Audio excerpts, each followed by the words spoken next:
I got a DM the other day from this kid, and he was asking me, not really asking me, but declaring that he felt lost. He had no direction in life. He's 20 years old. He sees me. I seem to have a clear path of where I'm headed, and he doesn't know what to do. And it really got me thinking about a lot of things. 'Cause let me be clear, when I was 20 years old, I had no idea what the fuck I was doing either. But it really got me thinking about a lot of avenues of, I've heard that a lot.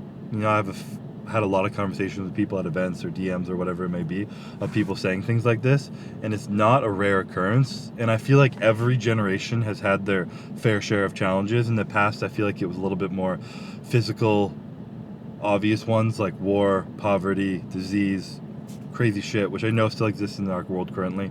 But by and large, I feel like America as a whole, on average, the younger generation, their problem isn't finding comfort in hard times, but in avoiding too much comfort and too much pleasure. And I feel like the odds are heavily stacked against the younger generation because, I mean, first of all, there's billions and billions and billions of dollars of research going into how to make a phone, social media, anything highly, highly addictive. And we're giving kids those at like 8 years old. They have them in school, bring them around everywhere in their pocket. Social media is creating these like crazy role models of like, do drugs, party, look cool, chase after girls, do all this shit. And it's like absolutely absurd in my opinion. And I think the ability to abstain from doing the easy, pleasurable thing that's right in front of you and picture a life that you can dream of, asking yourself if a better version of yourself exists, what that version of yourself is, picturing the plan to get there, and actually starting and executing on that plan, I think is such a rare thing right now, and so hard for people to stop and even think about, given how much constant distraction there is in their life. And that's what made me want to ask this kid. I was like, do you believe a better version of yourself exists? And I'll get into that, but this really got me thinking a lot about role models. Like the idea of a role model, and thinking about how when I was young, I had everything so wrong. And I didn't really have a role model in my life helping me.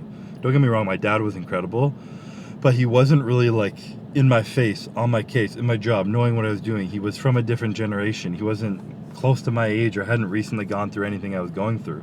And full transparency, was just a dumb kid. I thought it was cool to party, to not try in school, to do drugs, to chase after girls, to do all these things. My friends literally thought it was cool to like, and it's funny because my brain is still kind of wired to be like, yeah, it's fun, you know, of course it is. And people probably listening probably feel the same way, but to like think of going out and drinking and chasing after girls with no like connection or value for who the person is, to not value your education when you're sitting there doing it, to be wasting my time with an education of which I didn't even know where it was leading me because I didn't think about what I wanted my future to be. I was just following the path that was put in front of me. To have all these things in front of me that I didn't have someone look at me and being like, do you want to be like a better man? Do you want to be a man, period? Because what I was doing was what boys do. You know, like playing video games and chasing after girls, thinking it's cool to do all these things rather than building meaningful relationships, working on making myself a better, well-rounded, more educated man to be prepared for taking care of a family and being the man that a woman that I respect would want to even be with. You know, I didn't have anyone kind of in my face being like, what the fuck do you want to do with your life? Who do you want to be with your life? Asking me if I wanted to be exceptional. You know, if you ask the average kid, do you want to be exceptional? Do you want to do something great with your life? The answer is usually yes. But their actions very rarely align with it. And I feel like I didn't have anyone, and you don't need someone. The responsibility lies within yourself ultimately, always. But I do believe that like a role model could be a huge asset for pushing yourself to ask these hard questions and being like, if you want to be exceptional, what you're doing right now is average or even below average. And if you want to continue to be average or below average your whole life, then continue doing this. But you need to make a serious change and start doing hard shit and letting go of the easy shit, the comfortable, pleasurable shit. Abstain from that to make a better version of yourself. I didn't have someone really asking me that, and it's kind of scary now that like social media, because we don't have role models in our real life, so many people I believe, and now social media is such a vast array of like, who do we look up to? The one with the most followers. You're young, you get on social media. If at that time the realm you fall into it is people who are promoting gambling, sex, drugs, and it sounds like trite to even say those words, but people are literally like smoking weed, promoting gambling, and talking about how to get girls, how to sleep with girls casually on social media. And I really think, as a whole, all those things hurt men more than they benefit them. It doesn't make you cool. It just kind of takes away from values, genuine, real values in life. So essentially, trying not to ramble too much, this kid asked me that question the many times I've been asked. It really got me just thinking about wanting to share that when I was young, I had no idea what the fuck I was doing, and I didn't have a role model, and falling into the wrong role model can get yourself into a bad position. But someone being able to ask you, what do you want with your life? Do you believe a better version of yourself exists? And take responsibility to take that into action. And the reason that question to ask yourself is, do you believe a better version of yourself exists? Is because if you say yes, you are admitting that you have faith. You have faith that a better version of yourself exists. And the only way to move forward in life is by starting and just taking action. There's no book or a 12-step program or perfect way that it's going to organize things. And this sounds super trite to say. I know everyone knows that, but people still don't do it. Awareness doesn't mean anything. Action is all that matters. But what you need for action, sometimes people are, what do we need for action? Well, you need faith. And if you believe a better version of yourself exists, then you already have faith. So, as a young man, speaking to most young men, you need to have faith a better version of yourself exists. You need to take responsibility for your own life into your own hands. Most likely, you're not going to have a role model following you, telling you what to do, asking you these hard questions, and pushing you in the right direction. You need to be the one to do that. So where the fuck do you start? Easiest thing to do, look in your life, see the things that are easy, that everybody is doing. What in your life is like calls towards you, that you can just feel as a vice. When you're checking your phone all the time, playing video games, eating shitty food, doing all things, what calls to you that makes you want to do it, that everyone else is also called to, and avoid those things. And just by avoiding those things, you are already going to be ahead of everyone else who's stuck into those things. And then being able to sit down and clearly define the values that are important to you. You can start with like an ideal person that you want to be, defining those values. Actually think about that strictly. Like, if you say you're going to do something, do it. Be a man of your word. You're not going to succumb to the easy pleasures. You're going to value delayed gratification over easy gratification.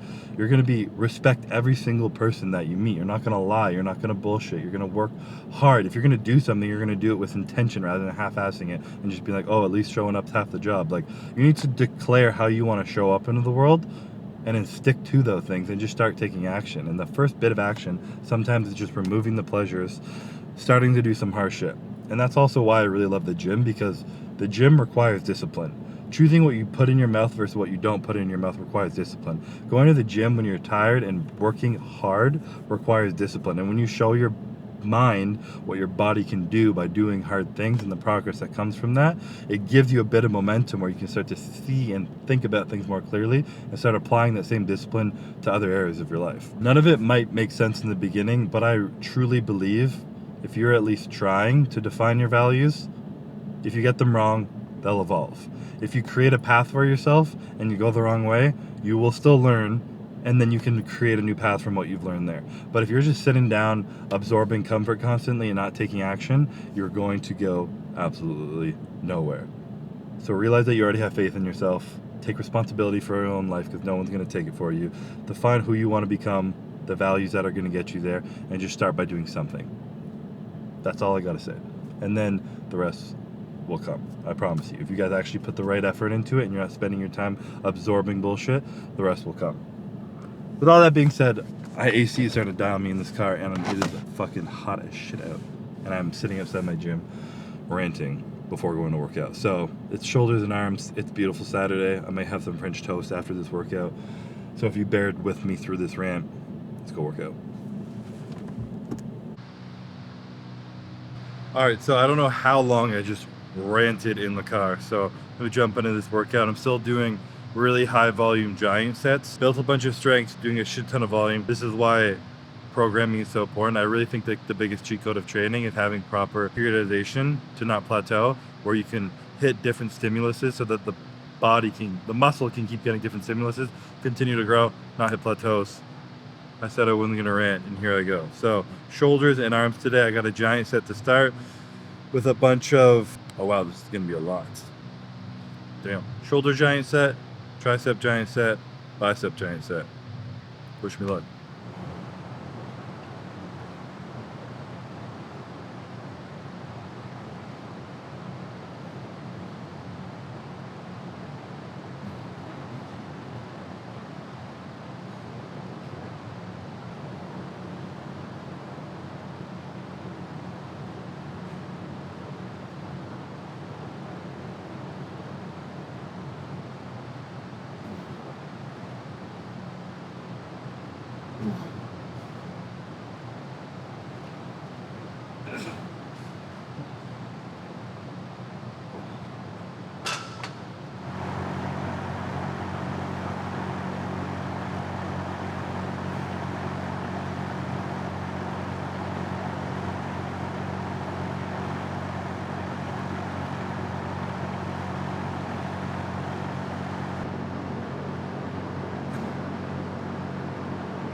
All right, I have no idea if you can hear me because the fans are loud. I don't give a fuck. It's hot as hell. That was the first giant set for shoulders. All those exercises were back to back to back. No rest, just as soon as you can get into it, you go. I took like a little bit of rest between the last two prone lateral raises just because they were the same movement. I gave myself like 5-10 seconds and then blasted into it. Moving on to triceps now. This split currently, I have a chest and tricep day, a back and bicep day, and a shoulders and arms day. So I'm getting a good amount of volume in my arms, trying to not have these skinny arms. I feel like genetically, the first muscle I lose is my arms, which sucks being retired because like it's all you really need are calves and arms. But it is what it is. At least I have some calves sometimes. So moving on to tricep, same things before. Superset. Got my favorite tricep exercise in here, well close to, the decline dumbbell skull crusher. The decline cable easy bar skull crusher, mouthful, probably one of my favorite tricep exercises of all time. Dumbbell is a close call, very similar movement. So gonna jump into this, starting with the dip machine right behind me, and I'll take you guys through it.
All right, so wrapped up the tricep portion. Just by the way, I'm doing 3 rounds of all of these giant sets. So 4 times 3 is 12 times 3 is 36. I'm not good at math, but 36 working sets in this workout. And obviously, given that they're supersets, they're not at full intensity, of which I were to take 60 to 90 seconds in between. So the capacity is less, of course, but still it's a fuck ton of volume into the arms right now. And this isn't something to do all the time. There's an intention that this is part of the program for like 2 weeks. This is blasting in high carbs in my diet the next couple weeks, and then back to regular programming. So with that being said, gonna jump into biceps. I don't have a proper preacher curl flat bench, so I'm gonna try and not hit my arms here. Lock it in and get the rest of my arms pumped.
Still a skinny bitch, but that's okay. Just wrapped up this quite high volume workout with a success. This is a pure Saturday workout. If you love volume, if you love lifting weights, and you want to get in 36 sets of arms, this is a beautiful way to do it on a Saturday, because there's no other time where you have enough time to do this kind of bullshit. And if you're lucky enough that your gym is actually slow enough to do that many giant sets, then God bless. That's probably the biggest restraint when it comes to public gyms. But that's why when we were doing a lot of the programs in standard, we had to, a few of the programs have some pretty extensive supersets in them, but we minimize them as much as possible, understanding that most people aren't in a rather empty gym. So with all that being said, I've been here for way too long. Bradley's nap is about to wrap up, and it's Saturday, so it's family time. So I'm gonna head home, get some food in me, fuel up on carbs, because I need those to shuttle into my biceps so I'm not a skinny bitch anymore. That's it. What are you making, babe? Making you some sourdough French toast with turkey bacon. There you go, my love. Hit it. All right, so post-workout, French toast. Courtney's famous French toast. We haven't started a tradition yet because Bradley's not old enough, but hopefully one day our kids are old enough where they can just eat whatever dad wants on a Sunday morning, and this can be what we do. So a couple pieces of sourdough French toast, because sourdough's a goat, turkey bacon, and then whatever that stuff is, coconut whip stuff. So probably not a lot of protein in here, but it's all right because I'll head with a shake for breakfast, so we're balancing it out, and it tastes delicious. So going straight to the arms today, make that workout worth it. Damn.